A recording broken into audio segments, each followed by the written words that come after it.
Austin 316 says I just whipped your ass. Ooh, yeah. Mesdames, messieurs, Sim.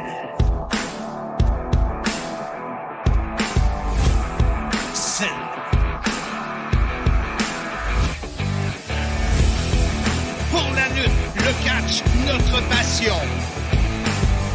WWF, WCW, TOW,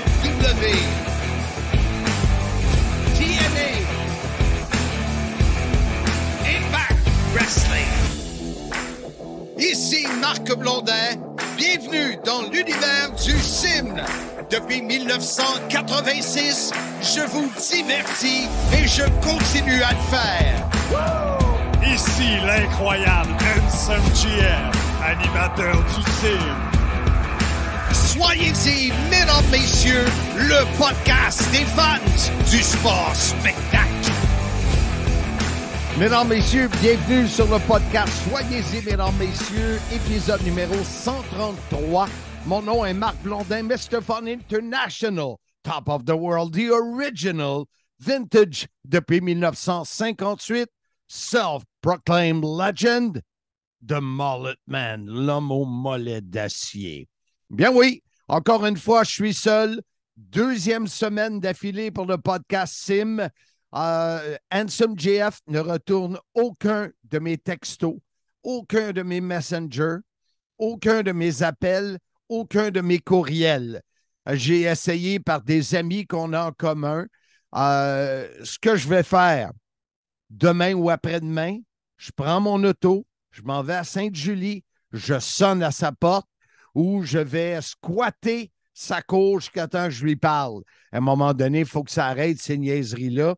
Alors, cette semaine, le podcast, je serai seul, mais j'ai des invités de marque.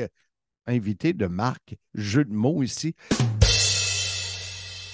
Mais je voulais aussi prendre le temps de vous informer, ceux qui regardent le podcast mardi ou qui l'écoutent, c'est ce soir à 22h26 ou 22h23 sur UniTV qu'il y a ce mini documentaire de 12 minutes sur moi que je n'ai pas vu, que je vais voir en même temps que vous, qui a été réalisé par Jean-Paul J.P. Botello et son équipe. Donc, j'imagine que ça va être disponible en reprise ou quelque chose du genre. Ça s'appelle Cinéma tout court. Encore là, j'espère de donner les bons termes. Et jeudi, 19h, c'est là où vous pouvez commander Simmania 2 sur Fight TV. Alors, vous le savez, Simmania 1 est déjà disponible sur Fight TV si vous avez entendu parler en retard des événements Simmania que je produis. Eh bien, vous pouvez le regarder. Simmania 1 est là, disponible. Simmania 2 dès jeudi, le 5 octobre, 19h. Et par la suite, quand vous voulez. Alors, pour regarder Simmania 2. Pour ce qui est de Simmania 3, les éloges, il y en a plein. Je rencontre dans les prochaines heures les gens de la microbrasserie L'Entêté et des gens de salles sur la rive sud. On parle de Boucherville, Sainte-Julie. Alors, pour deux événements que j'aimerais produire au printemps 2024. Alors, je vous donnerai plus de détails, mais ça bouge et c'est incroyable. Écoutez, je n'ai pas eu un seul commentaire négatif de Simmania 3. Et vous le savez, quand les gens payent pour voir un événement et que ça ne fait pas leur affaire, ils le disent. Bon, on tombe dans le vif du sujet cette semaine. David Jouan, qui est mon propositeur officiel, ça n'existe pas comme terme, mais j'aime en inventer, m'a dit, la lutte, est-ce que les gens regardent ça en français ou en anglais? Et à travers les décennies, comment ça a évolué, la lutte? Toi, tu l'écoutes comment? Tu l'écoutes en anglais? Tu le réécoutes en français? Toi qui es en Europe, Est-ce que tu l'écoutes en reprise? Est-ce que tu es sur le network seulement en anglais? Alors, chaque auditeur du CIM a sa façon de consommer la lutte en anglais ou en français. Et là, je ne rentre pas dans le sujet de toute la lutte que tu peux écouter en une semaine. Je dis souvent à des gens comme Pat Laprade, des Jean-François Kelly qui n'ont pas de vie parce qu'ils peuvent écouter à peu près 20 heures de lutte par semaine. Moi, je ne peux pas. C'est impossible. Dans ma vie, c'est impossible. Je ne suis pas capable. Alors, ça me prend les résumés, puis j'écoute les podcasts, dont les antipodes qui me donnent une information complète de ce qui s'est passé dans le monde de la lutte, mais sinon, c'est impossible pour moi. Cette semaine, mes invités sont Raymond Rougeau, David Jouan qui va d'abord mettre la table parce que lui a commencé très jeune à écouter la lutte et il nous amène vraiment dans ce monde-là. J'ai également Christophe Agius, qui est le commentateur de Raw, SmackDown et des pay-per-view de WWE pour la francophonie, surtout les Europes. Christophe fait à la télé SmackDown et Raw et fait sur le network les événements à la carte, là, les pay-per-view, les gros pay-per-view de la WWE. Et aussi, j'ai Kevin Raphaël, qui, on le sait, eux, ont un condensé, un résumé d'une heure de Raw à TVA Sport. Alors, une belle brochette d'invités et on va tout de suite commencer avec David Jouan pour mettre la table sur cet épisode du CIM, le numéro 133. Est-ce que tu regardes, est-ce que tu consommes la lutte en anglais, en français ou les deux? Place à nos invités cette semaine. Lorsqu'on parle de télé francophone dans le monde de la lutte, du catch, et qu'on veut parler à quelqu'un qui est en même temps le grand patron du Soyez-y, mesdames, messieurs, qui est également un archiviste qui a à peu près tout ce qui se fait. Tu dirais que ta collection, est-ce qu'elle est à combien de pourcentage de ce que tu aimerais avoir en français sur le monde de la lutte? David Jouan est avec nous. Oui, bonjour Marc. Alors, pour répondre à ta question, ma collection, euh,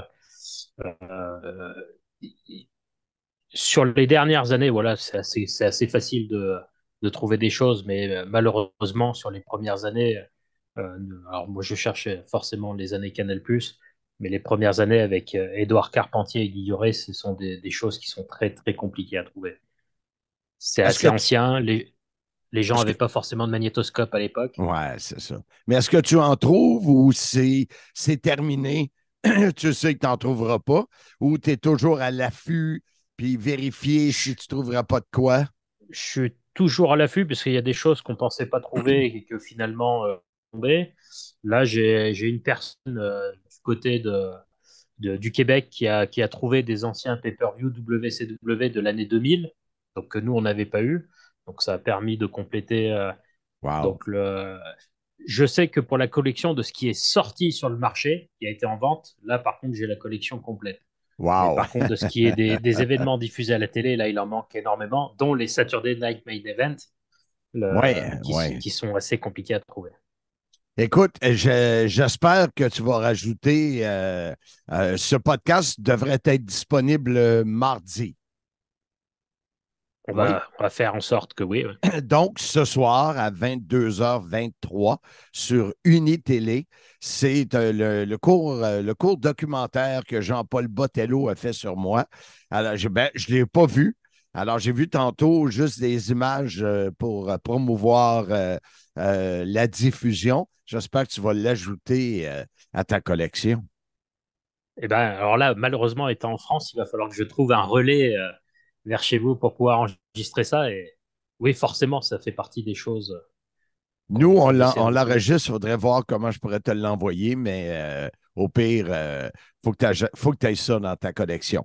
Écoute, David, c'est un sujet qui, je sais, te tient particulièrement à cœur de jaser de la lutte en français. Nous aurons, durant cet épisode, entre autres, Raymond Rougeau, qui va nous en parler. Toi, tu me disais que Raymond Rougeau, pour toi, c'est peut-être pas autant que Guy Auré et Édouard, mais il fait partie des grands commentateurs de lutte en français.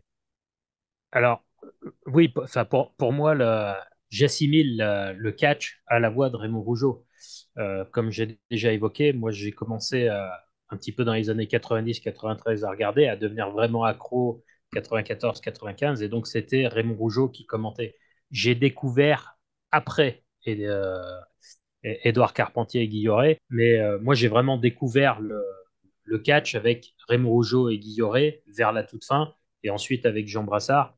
Et donc, pour moi, le catch, quand je me remémore mes premiers instants, c'est la voix de Raymond Rougeau qui reste dans ma tête.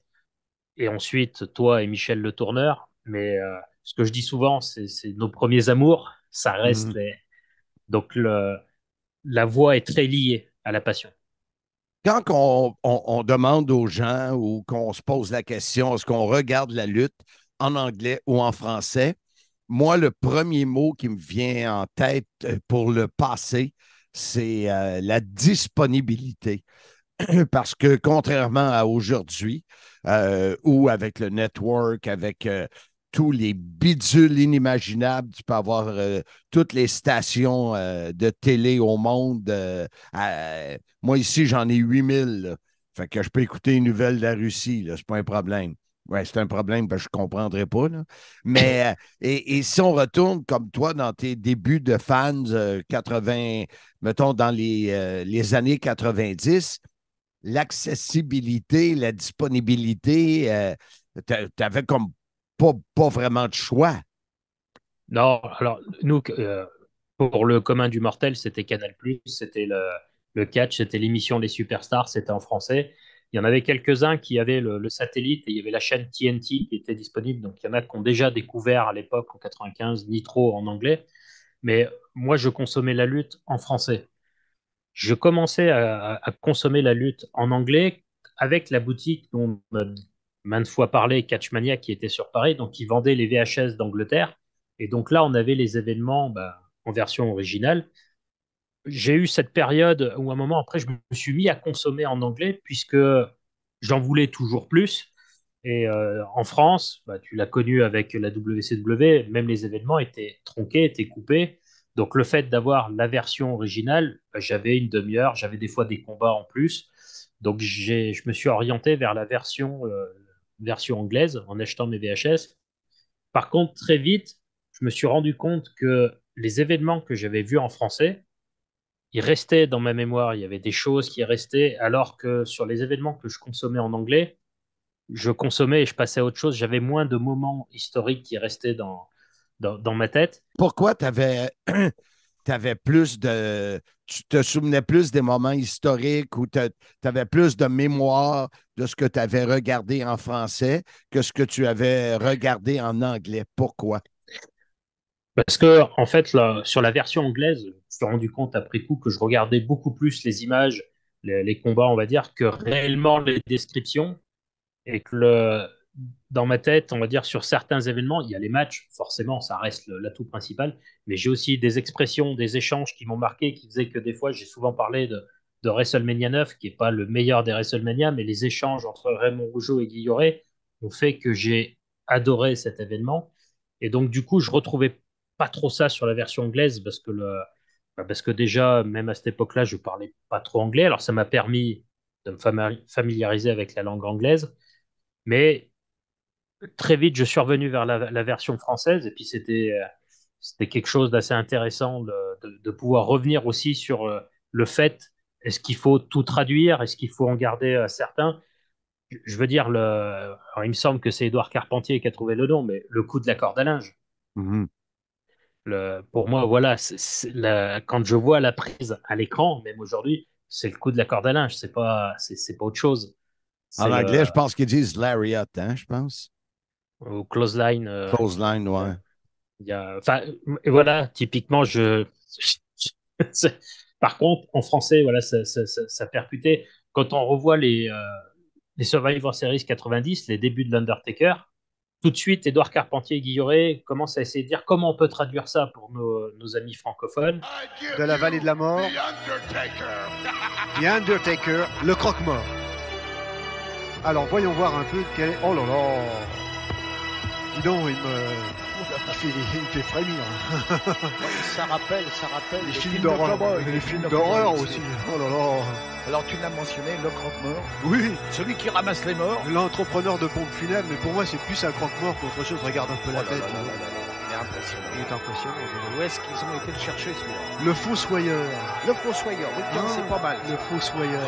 Et bon, il y a le Fossoyeur et compagnie. Et très vite, Raymond Rougeau va aussi arriver avec L'homme trompe la mort, L'homme d'outre-tombe, le- les prises de finition qui étaient le coup de la pierre tombale, le grappin de la mort.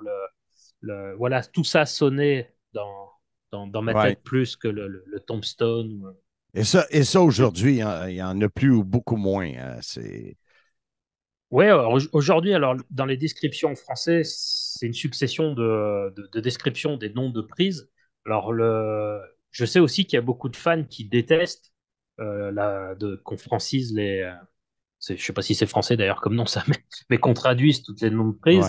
Ouais, ouais. Moi-même, si on revient sur le cas de Raymond Rougeau, c'est marrant parce que tu vois, à l'inverse, je te dis, il y a eu une période où j'ai consommé en anglais. Et si je prends The Rock, son finish, le Rock Bottom, quand la WF est revenue en France dans les années 2000 et que Raymond Rougeau nous disait le fond de pierre, j'avais du mal un peu avec cette expression. OK. Donc, c'est vraiment lié à la façon dont on a découvert la lutte, je pense. Il y a, dans les années 80, si je reviens en arrière dans mon univers de la lutte, du catch, j'ai l'impression que les gens autour de moi, les amateurs de lutte, comprenaient moins l'anglais qu'aujourd'hui. Pour eux, d'écouter la lutte en anglais, c'était pas évident. On dirait qu'aujourd'hui, en 2023, les gens ont plus pris l'habitude, sans nécessairement le parler, l'anglais, mais d'assimiler et de comprendre assez pour pouvoir écouter, regarder, entre autres, un WrestleMania ou un Royal Rumble, un event, ou tout simplement un Raw ou les Effectivement, la culture a changé. Puis là, si on sort du domaine du catch 30 secondes, je vais prendre l'exemple des séries TV. Alors, je ne sais pas, encore une fois au Québec, mais si moi je parle pour la France, dans les années 80-90, les séries étaient en français, le doublage, vous savez, on regarde les films, les séries en français, et petit à petit est arrivée la version originale sous-titrée.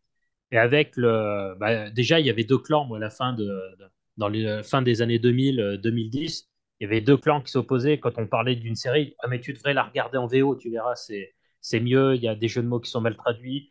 Et on commençait déjà à avoir accès à ces choses-là, ce qui n'était pas le cas dans les années 90. il y a aussi, moi, le sous-titrage, c'est zéro. Moi, c'est non. Euh, on a essayé, mon épouse Jazz est moins habituée à l'anglais que moi. Moi, je ne suis pas capable. Moi, le sous-titrage, j'aime mieux l'écouter en français, traduction française pour faciliter la tâche à Jazz que de voir des sous-traitages. Et je me des sous. Bon, là, je perds le mot. Les Là. sous-titres. Merci beaucoup, c'était tellement plus simple. Et je me souviens qu'à un certain moment donné, je ne sais pas si c'était à Télémétropole, l'ancêtre de TVA, mais on sous-titrait mes entrevues. Et je me souviens que ça m'agaçait. Ça, je l'ai vu. Est-ce que je l'ai vu une fois, deux fois, trois fois, je ne sais pas. Ou devrais-je dire un, deux, trois. Mais ça, pour moi, c'est non. Sous-titrage, c'est non. Chez vous, est-ce qu'il y a déjà eu du catch sous-titré? Oui, alors j'ai même des VHS, des événements. J'ai par exemple les Survivor Series 91 qui sont sortis du côté de la Belgique, qui sont en anglais et l'événement est entièrement sous-titré. Wow. Et Donc toi, tu n'as pas de problème à regarder ça? Je préfère la version française avec Édouard Carpentier et Guillauret. Mais par contre, je vais faire un petit mix. Tu vois, je suis plus fan de l'époque où on avait l'émission Les Superstars avec les commentaires en français, mais quand on avait les interviews de lutteurs, elles étaient sous-titrées. On n'avait pas quelqu'un qui parlait par-dessus. OK. Et par OK. contre, je sais que cette partie-là, quand je revois les anciennes émissions, là, pour le coup, je préfère que, par exemple, le travail que fait Christophe, qui est pas évident de traduire, bah, vous le faites aussi avec Hansom Mhm. pour Impact, mais de traduire en même temps que la personne parle de venir rajouter une intonation. Moi, par contre, pour cette partie-là, je préfère les interviews sous-titrées, ou alors, là, on remonte encore plus loin, les interviews telles que tu le faisais en français, il parle en anglais, tu répondais Ben et tu oui, ben oui. traduisais dans la foulée. C'était tellement, tellement de bons moments. David, on pourrait jaser éternellement du sujet. On aura des invités de marque. J'aime tellement ce jeu de mots-là. Je pense que ça va être un épisode intéressant, autant pour les gens du côté des Europes et même de l'Afrique que du Québec. Fait que, on va se déplacer vers nos invités et nous, on se reparle très bientôt selon le choix des prochains sujets du CIM, mon cher ami. À bientôt, Marc. On est content de retrouver Raymond Rougeau avec nous. Comment vas-tu d'abord, jeune homme? Ça va bien, merci. Et toi, Marc? Ça va bien, ça va bien. J'aime ça que tu m'appelles jeune homme. Je te trouve radieux ce matin. Tu as de l'air d'un tout jeune homme. J'ai l'impression que je vais faire une entrevue avec toi en 1986. À part la couleur des cheveux, tu n'as pas changé. Ah ben merci. C'est la même chose pour toi. Ah ben, merci beaucoup. On s'envoie des fleurs ce matin. Raymond, on vous laisse parler. Ben, je voulais te parler Ouais. de la situation, le choix du consommateur de lutte par rapport peut-être à nos époques, toi et moi, des années 80-90, toi plus 90, et aujourd'hui. Comment tu vois le choix du consommateur de lutte, l'amateur de lutte, à choisir, surtout dans notre temps, il y avait peut-être moins le choix, justement, de regarder la lutte, le catch en français. Ben aujourd'hui, on sait qu'avec la technologie, les médias et tout ça, l'opportunité est plus grande et plus facile, plus accessible à tout le monde. Puis, il y a aussi, il y a des différentes organisations aujourd'hui qui ont une diffusion à la télévision aussi. À l'époque, il y avait eu, c'est vrai que des années 90, il y avait WCW et la WWF, WWE, là. Oui. Je sais pas, je pense que la technologie a changé. Ils ont plus d'accès à n'importe quel moment aussi. Oui, Avec ça, c'est important, c'est vrai. Quand ils veulent. ça, c'est important. Parce que le network, tu sais, le WWE Network, c'est accessible 24 heures par jour, 7 jours par semaine, n'importe où au monde où tu as de la connexion web, là, tu sais. Fait qu'il y a une différence. En ce qui trait le choix du consommateur, je trouve qu'il y a un plus grand choix aujourd'hui. Premièrement, à cause de l'accessibilité. Deuxièmement, je pense qu'il y a plus de lutteurs aujourd'hui, plus de catcheurs qu'il y en avait au début des années 90 aussi. Puis, on va dire que le roulement est plus rapide aussi qu'à ce moment-là. Fait qu'ils ont on va dire, un tournant assez continuel de lutteurs avec l'arrivée de nouveaux et le départ d'anciens, plus fréquent qu'à notre époque. Raymond, moi, lorsque je reviens en arrière, je rewind, il me semble que au Québec, là, entre autres, Ouais, la ouais. population des amateurs de lutte ne comprenait pas nécessairement bien l'anglais dans son retour de quelques décennies. Ouais. Et pour eux, c'était vraiment important de l'avoir en français. Puis je ne sais pas pourquoi, j'ai l'impression qu'aujourd'hui, autant du côté de l'Europe qu'ici, que l'anglais a été, peut-être pour le fan, est plus facile à comprendre et ils peuvent écouter Raw Live et tout ça. Est-ce que je me trompe ou c'était plus difficile pour les amateurs d'écouter en anglais dans le temps? Je pense que j'ai tendance à partager ton avis là-dessus. Euh, c'est vrai que l'anglais a pris de l'ampleur un peu partout, mais il y a une chose aussi. Est-ce que le consommateur francophone qui écoute l'émission en anglais parce qu'il n'y a pas le choix, mettons, est-ce que c'est vraiment un handicap? Parce qu'il écoute vraiment les commentaires ou il regarde les images, il comprend un peu qu'est-ce qui se passe. Tu sais, il y a des grandes lignes et puis ça lui suffit. Plutôt que d'entendre la description technique des manœuvres et de suivre l'histoire. Parce que, tu sais, souvent les gens sont avec des amis, ils sont là, ça jase entre eux, ils regardent l'action qui se passe, puis ils se font leurs propres commentaires. As-tu vu s'il était bon? Hey, as-tu vu qu'est-ce qu'il a fait là? Hey, l'autre fois, j'ai vu. Ils parlent pendant les commentaires, je pense. À une certaine époque, les gens étaient plus portés à écouter. Aujourd'hui, ça écoute encore, mais je pense un peu moins. Aussi, on sait que les émissions, ça se passe aussi dans des brasseries, dans des clubs. Mais les gens jasent. Là, ils voient l'image. Tu sais, ils regardent ce qui se passe, mais ils écoutent moins qu'ils écoutaient, je crois. On va jaser un peu des versions abrégées. Je veux parler à notre ami Pat Laprade ou à Kevin. Oui. Pardon, parce qu'eux doivent vraiment, je pense qu'ils font 1 heure sur 3. Toi, à l'époque, moi, je te donne une petite anecdote. Quand je faisais les entrevues à côté de Mean Gene, Mean Gene avait, je pense, c'était 2 minutes 24 faire son entrevue. Et moi, dans les Saturday Night Main Event, on me donnait également 2 minutes 24. La même entrevue, le même texte. En plus, il fallait que je traduise. Alors, il fallait que j'en coupe des bouts. Toi, est-ce que tu as vécu, puis je connais moins ta carrière de commentateur, mais d'avoir à faire des émissions abrégées? J'en ai fait des émissions abrégées. En fait, il était tout abrégé parce que Raw était toujours plus long que ce qui était diffusé sur nos ondes. Alors, quand je faisais ici pour RDS ou Canal Plus en France, c'était des émissions d'1 heure. Et fait qu'en France, on sait, l'émission, c'est 46 minutes, je crois. Fait que c'est sûr que c'était une version abrégée, mais c'était plus condensé, plus rapide. Les entrevues que je faisais, mais comme toi, je pense qu'il y avait peut-être une différence. Tu disais que tu avais un texte, tu avais ça. Moi, j'avais une liberté totale sur mes entrevues. Je savais que j'avais telle chose à promouvoir, mais je le faisais à ma façon, puis je savais le temps que j'avais, 2 minutes quelques, puis bon, j'avais mis Q 30 secondes, 15, 10, 9. Je m'arrangeais pour arriver dans le temps, puis je savais ce qu'il fallait que je fasse, mais je n'avais pas de contrainte d'essayer de faire une traduction littérale de ce qui se faisait en anglais. Je pouvais personnaliser mes entrevues. Moi, c'était toutes les entrevues que j'ai faites, j'avais toujours la liberté de m'amuser, mais avec Dick Ebersol et Vince McMahon devant toi dans les Saturday Night Main Event, même si je sais qu'ils ne comprennent pas, je devais essayer de suivre la ligne directrice. Ils ne comprennent pas, mais ils écoutent. Je vais te donner une petite anecdote qui était drôle. Sur les pay-per-views que je faisais les dernières années, là, quand on se déplaçait, on faisait tous les pay-per-views en direct.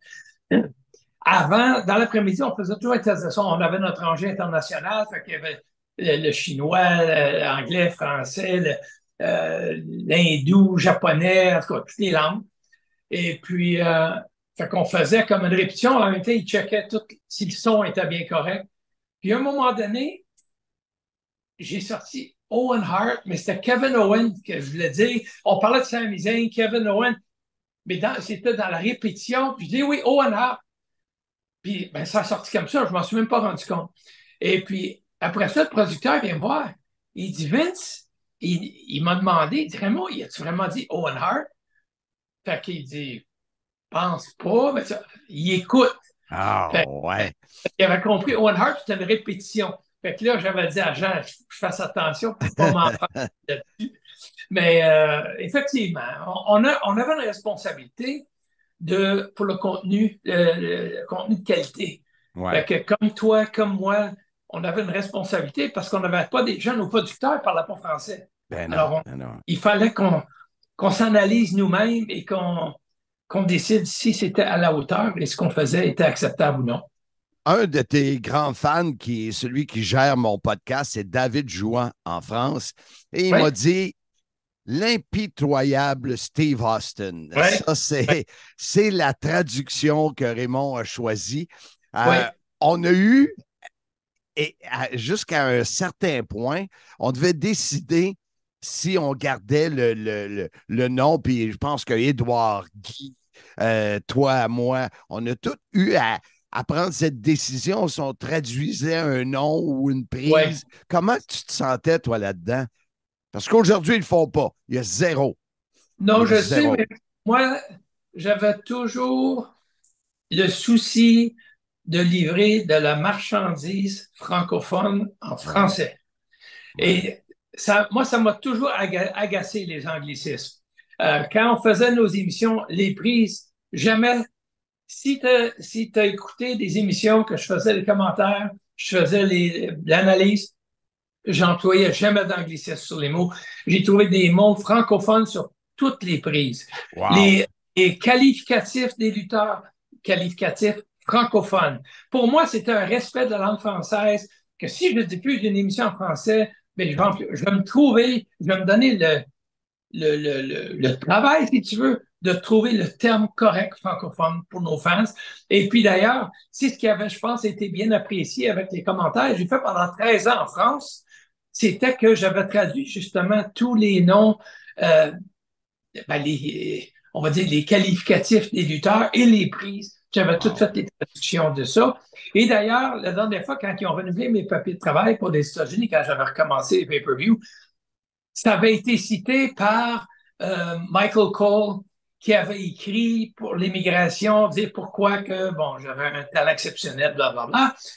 Mais il avait dit que Raymond avait traduit toutes les prises et tous les noms et les qualificatifs de chaque lutteur qui s'était jamais fait avant. C'était unique. Tu sais, moi, j'avais une fierté de vouloir me démarquer avec ça. Ouais. Puis aujourd'hui, tu écoutes, peu importe qui tu écoutes, dans la tête du fan, tu sais, la prise s'appelle comme ça. On dirait que le terme anglais est devenu ce que c'est. C'est sûr que ça évolue. Il y a plus d'acceptabilité. Mais dans mon fond, ça grinche encore quand j'entends ça pareil. Parce que c'est sûr qu'on peut s'habituer avec les anglicismes. On peut s'habituer avec les... On va dire, tu sais, mettons, un pile driver. On peut dire. Ouais. Mais c'est parce qu'avec le temps, on perd une culture, on perd une richesse aussi qu'on a d'avoir. On a le droit d'avoir nos noms francophones pour les prises. Ben Et oui. les jeunes qui poussent, s'ils grandissent avec ça, ça va être leur norme. T'sais? Alors que si les anglicismes se poursuivent, ben on va complètement perdre ça. Mais encore là, je dis, ça ne m'empêche pas de dormir. Non, je dis, la société évolue, il faut évoluer avec la société, je suis d'accord. Mais je trouve que ça avait quand même un cachet de trouver un nom francophone, une expression française pour tout ce qui se passait. En terminant, Raymond, tu disais tantôt que la lutte, le catch, ça s'écoute en groupe avec une ambiance, ça parle. Ouais. Moi, à titre de commentateur, je pense jamais à ça. Mon but est de créer l'ambiance ou de partager l'ambiance que je vois, exemple, quand je m'en vais faire Impact, je m'en vais à Chicago à la fin du mois d'octobre. Bien, je me dis, les gens, je veux qu'ils sentent ce que moi je sens, l'énergie. Ils écoutent, tant mieux, ils n'écoutent pas, mais tant pis, mais mon but, c'est ça, en plus de décrire le combat, tu sais. Mais en fait, Marc, je ne te dis pas qu'ils n'écoutent plus. Mais il y a souvent qui sont en groupe, qui sont en gang. Ils vont entendre des bouts, mais il y a des bouts qui vont leur échapper. Mais tu as raison. Notre travail, c'était. Nous, je sais quand tu es là, moi, c'était pareil. On vit l'excitement, on vit la montée d'adrénaline. On est sur place, on le voit et on veut le transmettre. Oui. Parce qu'il n'y a rien de tel que de voir en personne, là, on sait. Fait que. Qu'est-ce que tu vis? J'étais pareil. Je vivais le moment et j'essayais de transpercer l'écran avec les émotions que je ressentais, l'énergie que j'avais. Et puis, toi, comme moi, je pense qu'on a réussi à faire ça parce que c'était un compliment qui m'est revenu souvent. Ils ont dit, on ressentait votre enthousiasme, on ressentait l'énergie, on ressentait que ben, ça avait des missions accomplies. Exactement. Est-ce que l'impitoyable Steve Austin, c'était celui que tu t'es fait le plus parler comme traduction? Non, l'homme d'outre-tombe, le coup de la pierre tombale, Oui. Undertaker, c'était l'homme Oui. d'outre-tombe. Son Tombstone Pile Driver, c'était le coup de la pierre tombale. Wow. Ça, il y en a eu beaucoup. Il y en a eu. Écoute, il y en a eu. Mais je te dirais que c'est incroyable. Ça, c'est revenu souvent. Et l'homme d'outre-tombe aussi, c'est revenu très, très souvent. Si les gars, les lutteurs, ne prenaient pas leur retraite, tu pourrais écrire un bouquin pour tous les amateurs de lutte et les francophones avec toutes les traductions parce qu'ils seraient encore là, mais là, ils ne sont plus là. Fait que tu ne pourras pas faire 2 millions avec ça. Il y avait, non, c'est ça. Et parce qu'il y avait quelqu'un en France qui m'avait déjà envoyé une liste d'expressions que je disais à la télévision, des traductions de prises et tout ça. Là, il marquait, excuse-moi, il marquait, mettons, telle prise, voici les traductions, les expressions de Raymond Rougeau. Là, il y avait, je vais te dire, l'Undertaker, c'est l'homme d'outre-tombe. Le coup de la pierre tombale, Tombstone Pile Driver. Il y avait tout fait. Écoute, il y en avait une page et demie de termes que j'employais comme ça. C'était vraiment le fun. Quand j'avais vu ça, je dis, waouh, c'est vrai. Je m'en étais même pas rendu compte qu'il y en avait autant. Mais tu vois, les gens avaient apprécié, puis les gens s'en souviennent. Raymond, merci. On a fait ça un samedi matin. Merci d'avoir pris plus de minutes que je t'avais demandé, mais je pense que ça va être intéressant et ton fan numéro 1, David Jouan, va être fier de moi. J'en suis convaincu. Ben, je vais en profiter pour le saluer en même temps. Ça fait toujours plaisir à entendre. Merci, Marc, de m'avoir reçu sur ton balado-diffusion. Ça me fait plaisir. Puis bonne continuité. Merci. Bonne journée à toi. Bonne saison de chasse. Merci beaucoup. Ce bloc du CIM vous est présenté par Max Bacon, votre courtier immobilier Remax Signature de la Rive-Sud de Montréal. Pour vous assurer que votre transaction immobilière est bon goût, ajoutez-y du Bacon. 514-260-985. Alors, je reçois sur le podcast, soyez-y, mesdames, messieurs, mon ami Christophe Agius de la France. Comment vas-tu, Christophe? Ça va très bien, comme à chaque fois que tu me fais l'honneur de m'accueillir, mon cher Marc. Alors, merci de m'accueillir et bonjour à toutes et à tous, devrais-je dire. Bonjour, madame Baïtieux. Ben, on a de l'écoute beaucoup du côté de l'Europe et du Québec. Donc, garde ta façon de parler habituellement. Mais parce avec que, plaisir. Comment je pourrais dire ça? Quand tu parles à la québécoise, mettons que tu ne l'as pas du tout. Je sais, mais c'est pas grave. Moi, ça me fait plaisir. Comme tu le sais, j'aime les différents accents francophones et l'accent du Québec, je le trouve magnifique. Et c'est un hommage que j'essaye de rendre à la belle province, même si effectivement ça ressemble plus à une insulte. Est-ce que dans les prochaines années, il y a des possibilités que Christophe Agius prenne l'avion et traverse l'Atlantique?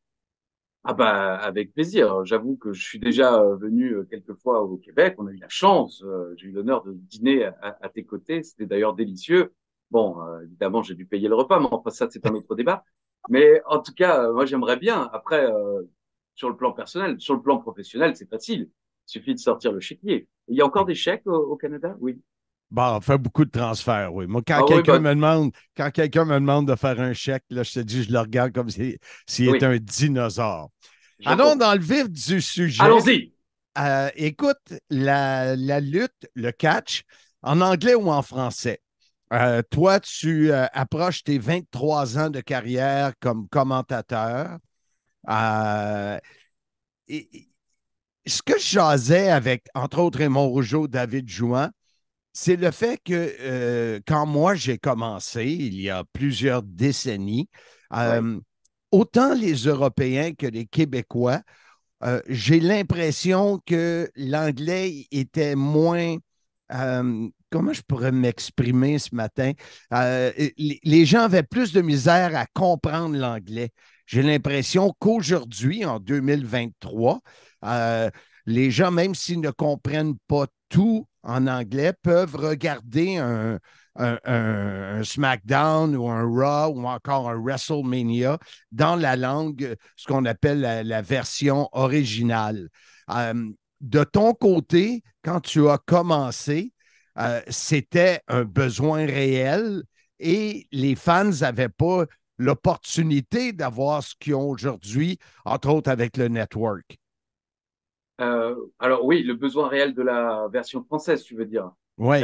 Ben, quand moi j'étais jeune, oui, c'était culturel, surtout chez nous. Je pense que chez vous ça devait être différent, mais chez nous en France, aucun des programmes anglais n'arrivait en version originale. Le développement de ce qu'on appelle les versions originales sous-titrées, qui est maintenant devenu une norme et que tu peux avoir dans quasiment tous les programmes télé, n'existait absolument pas. Donc effectivement, le français était très très important.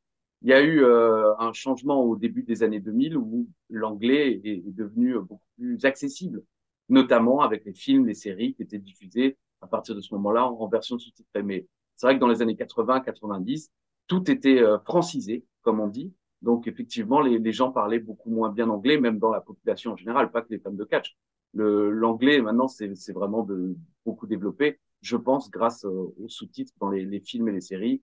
Et beaucoup de fans de catch nous disent souvent qu'ils ont appris l'anglais avec Philippe Chéreau et moi sur les chaînes françaises parce que on traduisait rapidement et en direct et on essayait d'expliquer aussi certaines terminologies et certaines choses. Donc moi j'ai aussi pu apprendre l'anglais avec le catch, notamment en écoutant les interviews traduites par toi, par Michel de Tourneur ou aussi Raymond Rougeau et Jean Brassard qui faisaient aussi un très bon travail pour franciser tout ça et qu'on comprenne en fait ce que voulaient dire les catcheurs et ça rentrait dans la tête.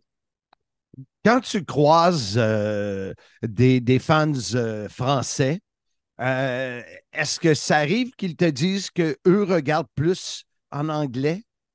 Oui, c'est beaucoup plus fréquent aujourd'hui. En fait, c'est une évolution, j'ai l'impression, normale, qui était déjà le cas dans les années 90. Moi, j'ai commencé en français. Petit à petit, dans la fin des années 90, David Jouan te le dira aussi, on a commencé à pouvoir avoir des cassettes vidéo pour les plus jeunes qu'on mettait dans un magnétoscope. Catchmaniac. Oui, voilà. Bon, après, là, ça coûtait très cher. Moi, je passais plutôt du côté des échangeurs de cassettes. J'avais des contacts en Angleterre, on avait des contacts aux États-Unis et on faisait des échanges de cassettes. Et petit à petit, je suis passé du français à l'anglais. Et beaucoup de fans de catch, effectivement, débutent avec le français et petit à petit passent à l'anglais, ce qui est d'autant plus facile aujourd'hui avec le network, avec YouTube, avec les différentes plateformes de chacune des fédérations à travers le monde. Donc, c'est quelque chose qui est, je pense, naturel. On commence dans sa langue et puis petit à petit, quand on est vraiment très accro, on a envie d'en consommer de plus en plus. Et forcément, on passe par la VO. Les commentateurs francophones, en tout cas, la plupart, toi, je sais que tu es très coloré, un peu comme moi, je peux l'être, un peu comme Kevin Raphaël, qui est plus le côté analyste, si tu veux, là, mais quand même commentateur. C'est les gens nous aiment ou nous aiment pas.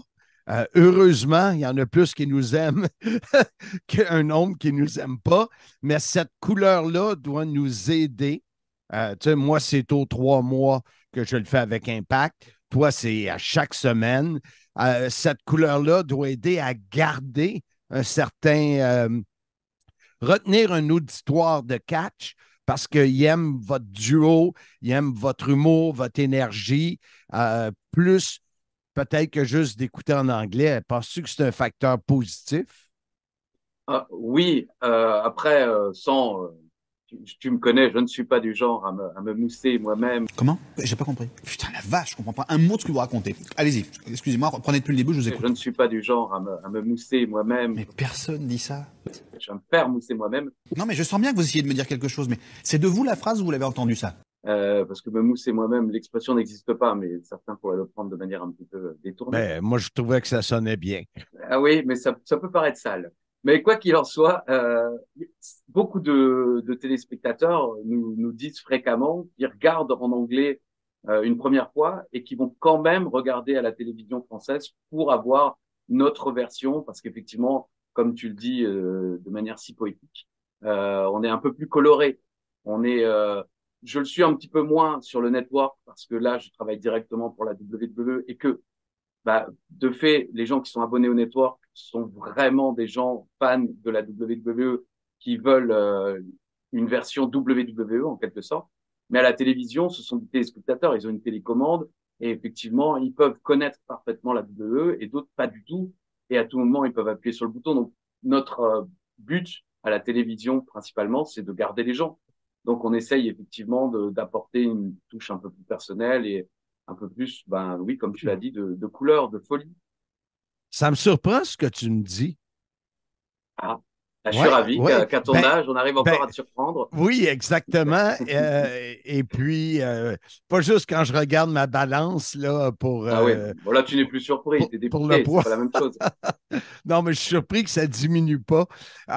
Mais non, mais tu changes vraiment. Tu ne donnes pas la même prestation sur le network qu'à la télé. Non. Je parle pas en termes de qualité, là. Ah bah, de toute façon, je suis mauvais, ça tout le monde le sait, mais non, mais ni en termes d'énergie, mais par contre, effectivement, en termes de bêtises, pour parler simplement, je pondère sur le network parce que, encore une fois, les gens qui viennent voir le network, c'était la même chose à l'époque où le network n'existait pas. Avec Philippe Chiro, on a commenté tous les DVD qui sortaient pendant de nombreuses années, et effectivement, on gardait cette folie, mais elle était un peu pondéré encore une fois parce que le but du jeu était vraiment de proposer le programme pas forcément le plus sérieux, mais on savait que les gens qui avaient acheté le DVD l'avaient pas forcément acheté que pour nous ou certains peut-être, mais en tout cas le but du jeu était vraiment d'être à fond pour cet auditoire-là. Et je pense effectivement à la télévision, les téléspectateurs, certains, encore une fois, sont très fans de catch et ne vivent que ça comme des abonnés du network, mais d'autres sont des téléspectateurs occasionnels et viennent regarder ça comme ils regarderaient un autre programme et ils ont envie d'être, je pense, divertis et ils peuvent rester aussi pour notre bêtise à nous. Mais sur le network, j'essaye d'être, d'être plus cadré en quelque sorte. Straight. Oui, straight, oui, si tu veux. Non, d'un Québécois, là, tu sors des mots anglais. Ben oui. Tu es hors la loi. Je suis comme ça, moi. La table est mise, the table is put-in. Tu vois, moi, je suis bilingue, il n'y a pas de trouble. Oui, je sais. On est dos. We're back. Oui, monsieur. Celui-là, ça fait longtemps que je ne l'ai pas fait. Je n'ai pas de pause commerciale, fait que je ne peux pas arriver et le dire, mais je vais trouver une façon de la ramener. Tu sais, l'autre, c'est beau l'amour, mais des bananes, ça bourre. Ça, oui, je l'ai trop entendu, même si je ne l'ai pas tant entendu que ça, mais malheureusement, tu arrives toujours à la placer. Fait que toi, tu fais SmackDown et Raw à chaque semaine. Oui. Est-ce que tu le fais dans intégral? La durée SmackDown, intégrale? oui. SmackDown, oui. Et Raw, nous, on a un montage d'1h30 environ. Donc la 50%, moitié du show, à peu près, oui. Et est-ce que le public francophone qui te suit sur Raw, comment tu appelles ça, toi, Raw? On dit Raw. Raw, c'est ça. WWE! Raw! Raw, c'est ça. Est-ce que le public francophone trouve ça difficile d'avoir 50% de Raw en français? C'est difficile à dire. Comment dire? Internet s'étant développé, les gens vont quand même souvent se divulgacher, je vais se spoiler. Et donc, ils savent en général tout ce qui a pu se passer dans le show. Et il y a des semaines, effectivement, faut savoir que c'est la WWE qui choisit le montage. Je crois que c'est exactement le même montage qui est diffusé sur Hulu aux États-Unis, qui diffuse aussi, je crois, en VOD, comme on dit, en vidéo on demand, 1h30 d'euros. Et donc, évidemment, ils sont obligés de faire des choix. Et souvent, les fans sont déçus que tel ou tel match ne soit pas diffusé. Souvent aussi, à l'approche de pay-per-view, la WWE va plutôt choisir des promos. Donc, parfois, sur 1h30, on va avoir que 2 matchs. Et les fans français sont souvent en demande d'action, évidemment. Ils n'ont pas forcément envie d'entendre que ça va juste traduire pendant 1 heure sur 1h30. Mais donc, certains sont déçus, d'autres comme moi, trouve que ça rend aussi la chose plus dynamique parce qu'effectivement, parfois, on sait que sur certains rôles, il y a des moments un peu down ou autres. Et nous, dans la version d'1h30, on a une version qui est très, très rapide, très, très dynamique et qui peut être parfois plus digeste à regarder. le fait que WWE soit une grosse entreprise, je vois la différence. Lorsque j'étais à RDS pour Impact, je recevais la totalité de l'émission et je décidais avec la réalisatrice qu'est-ce qu'on gardait. Donc, on ne m'imposait pas un contenu. Là, fait que je m'aperçois que j'avais une liberté que toi, tu n'as pas nécessairement. Et du côté du network, on peut t'écouter faire tous les pay-per-view que tu appelles comment? Là, c'est pas moi, c'est la WWE. C'est parce qu'ils sont quasiment plus. Je crois qu'il n'y a que dans quelques pays qui sont encore vendus à la demande. Mais désormais, ils les appellent les Premium Live Events, les PLE. C'est ça. Et est-ce que tu voyages plus, là? T'es fait de la France. Ça, c'est triste pour toi, là. Oh, franchement, oui. Après, ayant un âge un petit peu avancé, moins que d'autres, je sais bien, ils se reconnaîtront. Ils sont en face de moi actuellement en physiothérapie, j'allais dire. Non, moi, je crois qu'il faut que vous arrêtiez d'essayer de dire des trucs. Ça vous fatigue déjà. Puis pour les autres, vous vous rendez pas compte de ce que c'est. Moi, quand vous faites ça, ça me fout une angoisse. Je pourrais vous tuer, je crois. De chagrin, hein. Je vous jure, c'est pas bien. Il faut plus que vous parliez avec des gens. Oui, non, c'est vrai que c'est malheureusement un peu décevant, mais bon, malheureusement, c'est comme ça. Et là, je fais tout de ma cave. Là où je suis actuellement, où tu me vois, c'est là où je commente tous les Premium Live Events et tous les SmackDown aussi, d'ailleurs. Ah oui, de chez toi. Moi, j'ai réessayé parce qu'on n'a pas eu le choix. Il y a eu un pay-per-view de Impact et on l'a fait du sol chez moi, là, de la cave, comme tu dis. Et le gars qui s'occupe de nous qui s'appelle Kizwi, qui est je ne sais pas comment l'appeler, la plateforme, là. Ouais. On est là 1h30 d'avance, prêt à faire des tests. 5 minutes avant le show, il ouvre nos micros puis il nous demande de faire un test. Comme de raison, ça ne fonctionne jamais.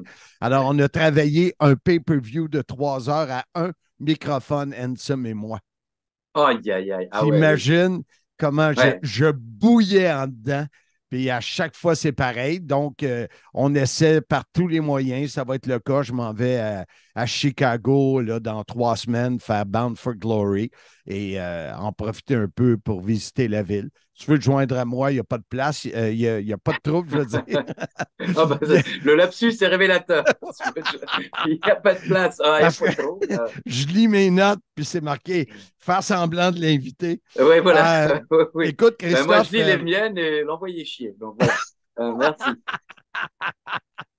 Christophe, c'est toujours un plaisir de te parler. J'ai l'impression que même si ça fait longtemps, il y a des longues périodes où on ne se parle pas, mais j'ai l'impression qu'on s'est parlé hier. Je ne sais pas. Je sais pas si c'est un respect. Ça me fait pareil. Camaraderie. Oui, camaraderie. Oui, non, mais oui, ça me fait pareil. Après, comme je te le disais, hors antenne, comme on dit chez nous, hors onde, je crois, chez vous. Oui, moi je t'écoute sur le podcast, donc effectivement, j'ai eu l'impression de te voir la semaine dernière. Donc, mais tu ne changes pas. Non, j'essaie. Là, j'ai repris la barbe blanche. Ça te va bien. Parce que je ferai sans doute souvent le Père Noël d'ici quelques mois. Pauvres enfants du Québec. Exactement. Mon cœur est avec vous. Sur ce, je te dis un gros merci pour ta disponibilité et au plaisir de te reparler sous peu, mon cher ami. Merci à toi et bisous à tous les auditeurs et garde bien David Jouan de part vers toi. Hein. Ne nous le renvoie pas, même s'il vit en Europe, mais tant qu'il est avec toi, on l'entend moins chez nous. Donc c'est parfait. C'est pas gentil d'être méchant. Mais bravo encore pour tous tes projets et merci encore. Sincèrement de l'invitation, ça me fait plaisir.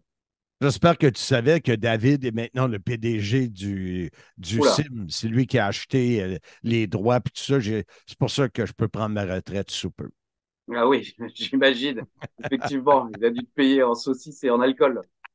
En poisson. Ah bon. C'était ça l'odeur, effectivement. On retrouve celui que j'ai rencontré une fois quelques minutes à la Classique KR l'été dernier. Je me demandais si c'était un vrai humain. Ben oui, Hey, c'était un ben coup oui, de je vent, l'ai je te vu. dirais. Là, en tout cas, la classique, c'est tout le temps un événement où Ah oui, c'est je cours sûr. partout. Là. Fait que, non, mais je suis content de t'avoir vu. Je suis content de t'avoir vu. Au moins, on sait que tous les deux, on existe pour Ouais, le c'est vrai. ça, on est des vrais humains. Écoute, j'ai eu sur le podcast Raymond Rougeau, Oh! mon ami David Jouan et Ouais. Christophe Agius. Oh, wow! Euh, Wow. je voulais te parler aussi parce que le sujet de discussion, alors que je viens de perdre ton image, Ouais, ça va se reconnecter dans pas long, mais on il va continuer. n'y a pas de trouble. C'est la lutte, est-ce que le consommateur québécois, français, l'écoute plus en anglais ou en français? Et Hey. comme tu sais, moi, j'ai commencé dans les années 80, où j'ai l'impression que le consommateur amateur de lutte comprenait moins l'anglais il y a 40 ans qu'aujourd'hui. Et toi, avec Pat, vous faites un condensé de Raw chaque semaine. Ouais. Et je sais que toi, tu es parfaitement bilingue, je t'entends faire des entrevues, tout ça. Comment tu vois ça, le côté francophone versus le côté anglophone, le choix des fans? Hey, c'est une excellente question. Puis, c'est une question que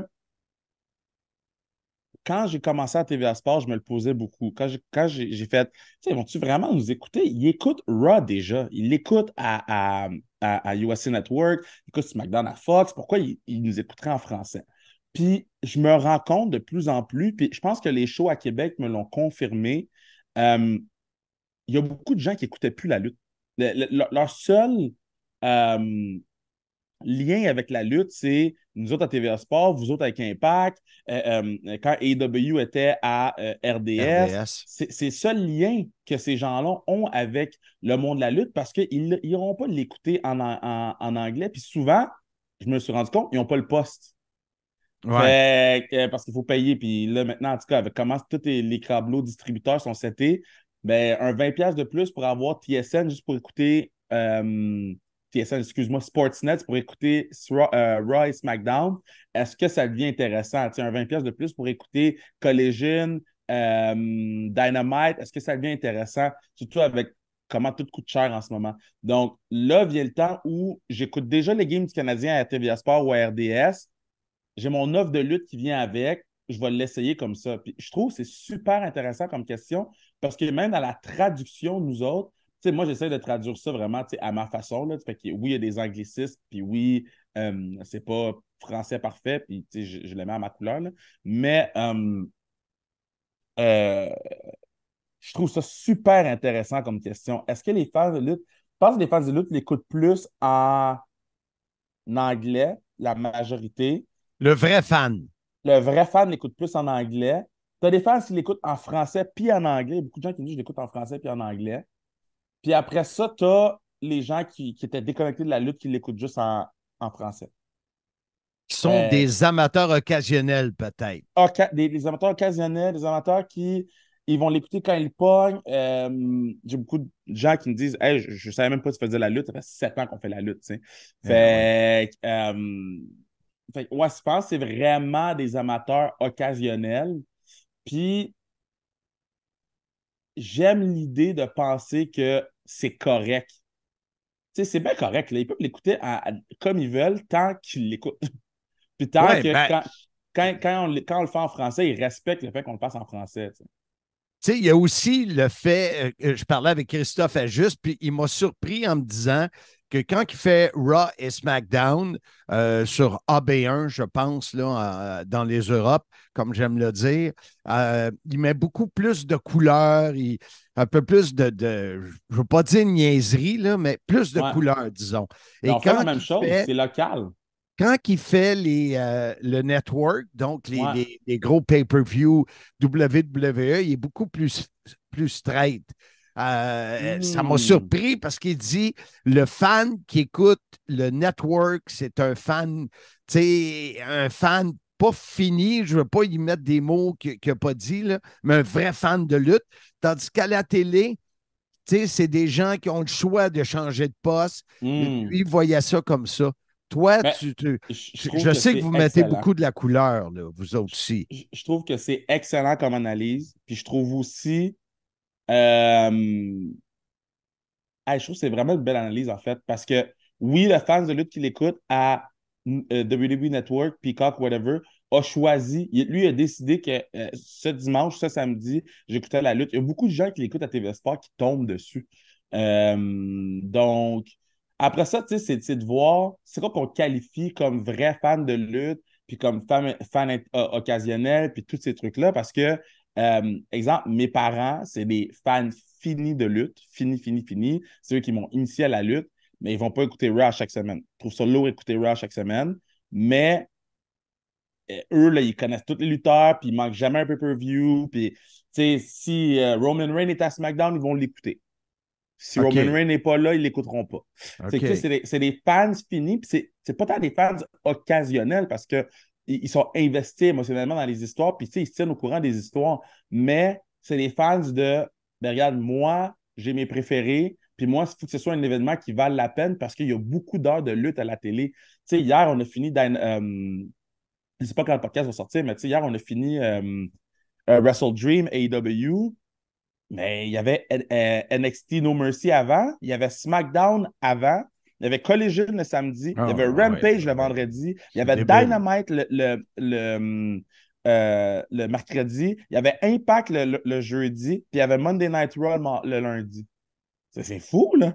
Ben, tu sais, si moi, je fais toujours des jokes, là, quand je dis que Pat Laprade, il n'y a pas de vie. Hey, écoute, à un moment donné, là, mais c'est tough. C'est énormément de lutte, là. Mais tu sais, si tu fais autre chose, tu n'es pas obligé, lui, je le comprends. Puis toi, en plus, tu écoutes le Japon. Fait que, ouais, le Japon, c'est là. Tabarouette! Le Japon, le Japon, je te dirais, c'est le plus difficile parce que la chose le plus difficile quand tu écoutes autant de lutte, c'est d'avoir les résultats qui sont sortis déjà. Donc, les cartes du Japon sont à 4 heures du matin, puis souvent, mais là, je vais avoir une notification ou deux. J'essaie de l'éviter, mais je vais avoir une notification ou deux qui va me dire qui a gagné.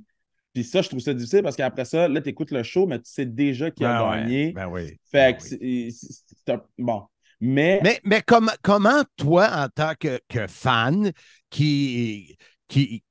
fan et professionnel qui veut savoir pour être capable d'en parler sur le podcast Les Antipodes, mais le fan qui aime, entre autres, parce que tu en parles beaucoup, la lutte japonaise, comment tu le regardes? As-tu la télécommande et fast-forward un peu? Il faut?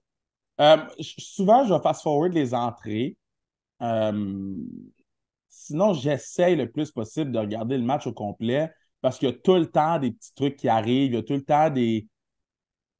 Tu sais, si je veux parler du match entre Dominique Mysterio et Dragon Lee, mais il faut que je check si tout s'est bien passé dans le match pour vrai, tu sais. Puis, bon, je te dis pas que j'écoute Tozawa contre Miz, là, c'est sûr que j'avance. À un moment donné, ce match-là, il n'y a aucun intérêt. Mais un match qui a de l'incidence, je vais l'écouter au complet. Mais les entrées, je les avance beaucoup. Là. Les entrées, on les a vues 1000 fois aussi. Oui, exact. Les entrées, je les avance beaucoup. Puis, toutes les vidéos package aussi, je les avance beaucoup. Mais les matchs de pay-per-view, ça, c'est sûr, du début à la fin, là, je touche pas à ma télécommande, j'écoute tout au complet. Je veux tout savoir, je veux tout être au courant. Même chose pour le G1 au Japon, écoute, je peux même pas dire c'est combien de matchs. C'était 8 matchs par jour pendant 14 jours, puis après ça, c'était 4 matchs. C'était l'enfer. Mais ça, je les écoute à 100% au complet parce que je me donne si je dis c'est un match 4 sur 5, 5 sur 5, 3 sur 5, 2 sur 5, mais il faut que je l'écoute au complet. Ben oui, sinon... C'est phony un peu. Là. Ben oui, c'est sûr. Dis-moi, le fan que tu rencontres au Québec, est-ce qu'il te dit j'aimerais savoir l'intégralité de Raw? Ils disent qu'ils veulent l'intégralité de Raw. Moi, je leur dis que c'est pas une bonne idée. En termes de programmation télé, puis là, on rentre plus dans les détails. Le fait que Raw soit 1 heure, ça permet à TVA Sport de le diffuser le plus souvent possible dans sa grille horaire. Raw, 3 heures, ils vont le diffuser 2 fois parce que c'est impossible de placer un show de 3 heures plusieurs fois dans une semaine. surtout avec le hockey qui va commencer. Ouais. Donc, en ayant Raw 1 heure, ça nous permet d'avoir le show de Raw peut-être 6 fois, même 7 fois dans la même semaine. Puis, même chose pour SmackDown. Si on avait SmackDown, on aurait 1 heure de SmackDown. Les gens me demandent souvent, Kev, pourquoi on n'a pas SmackDown? Puis la vérité, c'est que je ne sais même pas si j'en ai déjà parlé. Fait, comment ça fonctionne? C'est WWE nous envoie le show de Raw le mardi. Le temps que TVA Sport travaille sur le show de Raw, on tourne le mercredi. Donc, si, admettons, on a SmackDown, on reçoit SmackDown samedi à midi. Le temps que TVA Sport travaille dessus, on tournerait samedi après-midi ou bien dimanche matin. Ce sera long dimanche matin. Mais en termes de rediffusion, on aurait juste dimanche, peut-être lundi, mardi, mais mercredi, c'est Raw. Ben oui. On aurait juste 3 jours de diffusion pour 3 jours rentabiliser les frais de droit qui sont extrêmement chers. Fait, je comprends TVA Sport de faire hey, je ne sais pas si ça vaut la peine de nous engager dans avoir SmackDown mais moi, je ne peux pas le rentabiliser autant dans ma grille horaire que de rentabiliser un SmackDown.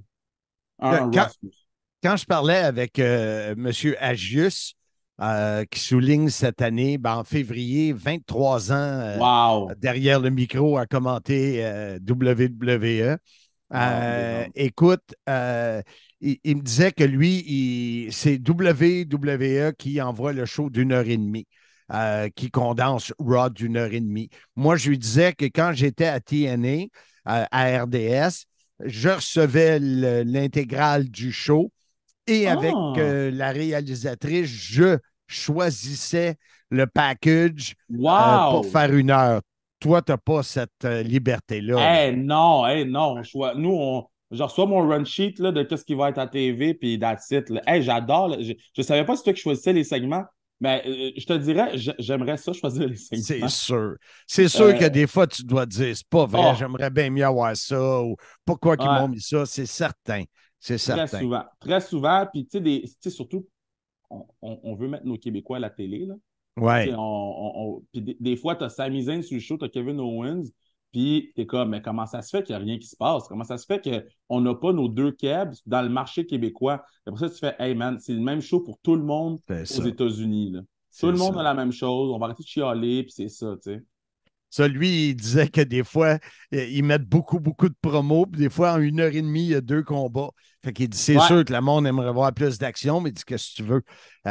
Comme tu viens de dire, c'est comme ça partout. Fait qu'eux autres, ils ne feront pas 56 000 montages selon les lutteurs locaux, là. Et on sait qu'avec Sami et Kevin, nous, on est très chanceux, plus que les Français, mettons, là. Ouais. C'est sûr qu'on aimerait les avoir. La WWE est, je vais utiliser ton terme, international. Ouais, c'est le même feed pour tout le monde. C'est le même feed pour tout le monde. Puis il n'y a personne qui a choix de regard ou choix de refus ou whatever sur rien. Écoute, Kevin, on t'a pas vu beaucoup le visage parce que c'est écrit bonjour à ta place. C'est écrit bonjour, mais ça buguait trop sur mes affaires. Fait que là, j'ai décidé de. On va te trouver une photo qu'on va mettre là. David Jouan va s'arranger avec ça. Mais je sais, écoute, c'est difficile de rentrer en contact et de trouver un trou pour faire quelque chose. Fait que je l'apprécie beaucoup que tu aies pris le temps de nous parler. Non, tout le temps. Parce que c'est une question qu'il faut se poser parce que ça a beaucoup changé dans les 40 dernières années avec le network puis tout ça. Fait que ça a beaucoup changé. Puis, tu sais, l'autre affaire aussi que je veux mentionner, c'est qu'on n'est pas beaucoup qui l'a fait en français. Puis, tu sais, je réalise le travail que toi, tu as fait, le travail, et puis CEO, Grenier, tout le monde. On n'est pas beaucoup qui a eu la pression de faire ce job-là, de traduire en direct, même si on l'a déjà vu, là, même si on a déjà vu chaud, là, mais de traduire en direct une promo, là, les promos de Paul Heyman, là, Pat me laisse les faire parce que c'est difficile. Les promos de Cody utilise des mots qui sont super extravagants à chaque fois. Je pense que les gens sous-estiment beaucoup la complexité de faire la lutte en français au Québec. Puis, toi, tu faisais le play-by-play. Tu fais le play-by-play. Pat fait le play-by-play. ben, caler les mots en français, c'est tough, là. Puis souvent, c'est des jeux de mots anglophones qui, en français, c'est pas un jeu de mots. Non, ça n'existe pas, ça. Donc là, tu essayes de trouver un... Enfin, non, je suis vraiment content que tu parles de ça, parce que ça nous permet à nous aussi de dire... Tu sais, des fois, les gens sont tough avec nous autres, puis je suis comme... Hey, viens donc t'asseoir dans notre chaise 20 minutes. Là. Va faire une promo de Parliament, voir. C'est un live to tape, là. Puis t'as une chance, là. Puis il n'y a pas de puis de peut-être, puis de... Non, c'est go, tu sais. C'est sûr et certain. Kevin Raphaël, merci beaucoup d'avoir pris le temps d'être sur le CIM aujourd'hui. Et j'espère te croiser 100%. Deuxième fois dans ma vie. On va faire ça plus tôt. On va faire ça plus tôt, that's for sure. Et oublie pas, mon équipe de Monsieur Fun, on dit présent pour aider pour la classique, pour amener du monde dans les estrades. L'idée que tu m'as donnée, le 12 octobre, on devrait jaser. Parfait. Là-dessus, je te souhaite une bonne journée. Et merci beaucoup d'avoir été là. Merci à tout le monde d'écouter ton podcast parce que pour de vrai, j'adore venir sur ton podcast. À chaque fois que je viens, c'est le fun. Tu me fais réfléchir à des trucs que je ne réfléchis pas à tous les jours parce que je m'ostine avec Pat sur les antipodes. Là. Mais c'est sûr que Pat Laprade, c'est pas le gars qui va te faire réfléchir. Ça te prend quelqu'un d'un niveau supérieur. Il est à Cancun, il met des photos de lui en chest. Je suis comme d'où de un chandail. Salut! Salut, à la prochaine. Le monde de Monsieur Fun est disponible. Animateur, DJ, thématique et plus. Visitez monsieurfun.com, mfun.com ou le 1-800-665-3386. Alors, comme vous avez pu le remarquer, cette semaine au CIM 133, nos invités nous ont vraiment fait réfléchir à notre façon de consommer la lutte en français. On a réussi à voyager dans le temps. Moi, j'ai donné mes commentaires qui datent quand même de 4 décennies. Raymond Rougeau, qui lui, c'était beaucoup dans les années 90, entre autres, et Kevin Raphaël, c'est tout récent. Notre ami Christophe Ajus, lui, 23 ans qui fait ça du côté francophone européen. Alors, ça vous donne un petit peu l'aperçu comment les commentateurs voient ça. Maintenant, il serait intéressant un jour de vous laisser la parole et savoir comment vous consommez et combien vous consommez de lutte par semaine, comment vous faites pour faire ce que Pat Laprade et Jean-François Kelly font, c'est-à-dire de regarder à peu près tout ce qui existe. Et quand je parle de Kevin Raphaël, lui, en plus, il rajoute le Japon. Alors, j'espère que cet épisode du CIM vous a plu. La semaine prochaine, je vais tout faire pour avoir Handsome JF. Je suis certain que malgré tout ce qu'on peut dire contre lui, on s'ennuie de lui et on veut l'avoir avec nous.